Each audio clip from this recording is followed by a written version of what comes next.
দেখুন বঙ্গোপসাগর আমাদের চোখের সামনে। আমরা কিন্তু চলে এসেছি সেই বঙ্গোপসাগরে ইলিশ মাছের সন্ধানে। দেখতে পাচ্ছেন বন্ধুরা, সামনেই রয়েছে জম্বুদ্বীপ আইল্যান্ড।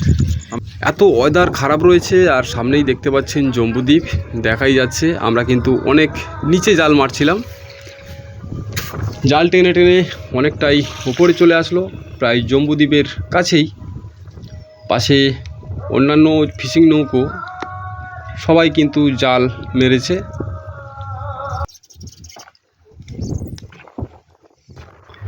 ওই দূরেও দেখতে পাচ্ছেন যে কিছু ট্রলার জাল মেরে আছে। ওয়েদার কিন্তু খুবই খারাপও রয়েছে, সম্পূর্ণ মেঘলা ওয়েদার। হঠাৎ ঝড় আসতে পারে এমন বাতাসের গতিবেগ প্রচুর।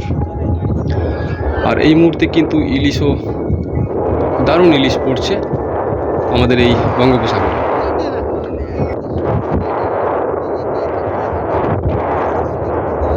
ধেয়ে আসছে একটা ঘন বর্ষা, সঙ্গে বাতাস, প্রচণ্ড বাতাস রয়েছে। আর আমরা এই মুহূর্তে মুড়ি চানাচুর খেতে বসেছি। দেখতেই পাচ্ছেন বন্ধুরা, এই হাওয়া বাতাসের সময় কিন্তু নৌকোতে রান্নাবান্না করতে পারি না, তাই মুড়ি চানাচুর খেয়ে থাকতে হয়।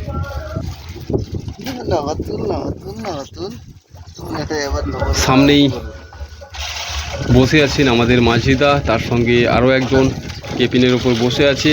মুড়ি আমাদের একটা ডিবার মধ্যে বা একটা কৌটোর মধ্যে ঢালা হচ্ছে।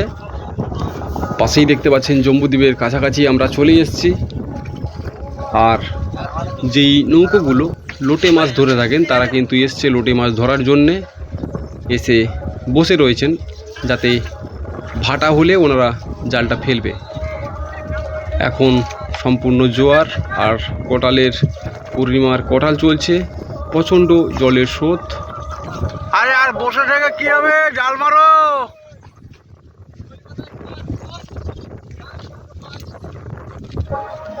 বাতাস কিংবা স্রোতের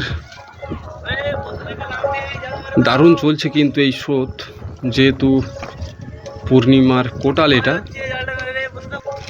আর সম্পূর্ণ কালো হয়ে কিন্তু ধেয়ে আসছে। বন্ধুরা দেখুন, চড়ার মধ্যে কিন্তু ঢেউ ফুটে গেছে। আপনাদের একটু জুম করে দেখাচ্ছি, দেখতেই পাচ্ছেন যে যে জায়গায় চড়া রয়েছে চড়ার ওপর কিন্তু ঢেউ ফুটে গেছে, আপনারা দেখতেই পাচ্ছেন। আর ফিশিং ট্রলারগুলো একে একে সবাই জাল ধরছে। আজকের আমাদের লোকজনও খুবই কম এনেছি, বা দুজন আসেনি। এই ঝড়ের সময় বা রলিংয়ের সময় আমরা জাল টানতে আমাদের খুবই অসুবিধা হবে, তবু চেষ্টা করব যাতে এই ঝড় আসার আগেই কিন্তু আমাদের জাল তুলে নিতে হয়। দেখতেই পাচ্ছেন বন্ধুরা, অসাধারণ মেঘ করে একদম কাছেই চলে এসছে সেই বাতাস বা ঝড়। খুবই গতিবেগে বাতাস হচ্ছে, দেখতেই পাচ্ছেন নৌকো কিন্তু লাফাচ্ছে খুব। প্রচণ্ড গতিবেগ এই বাতাসের, আর চারিদিকে ঘন ওয়েদার খুবই খারাপ। জাল আমাদের সামনে পরপর এগিয়ে আসছে আমাদের পুলের দিকে। আর সামনেই যে ট্রলারগুলো ছিল ওরা কিন্তু খুব তাড়াতাড়ি করে জালগুলো তুলে নিচ্ছে। তো বন্ধুরা, যারা যারা আমাদের এই ভিডিওর সঙ্গে যুক্ত আছেন অবশ্যই লাইক কমেন্ট শেয়ার করবেন। দেখা হবে পরবর্তী কোনো ভিডিও নিয়ে।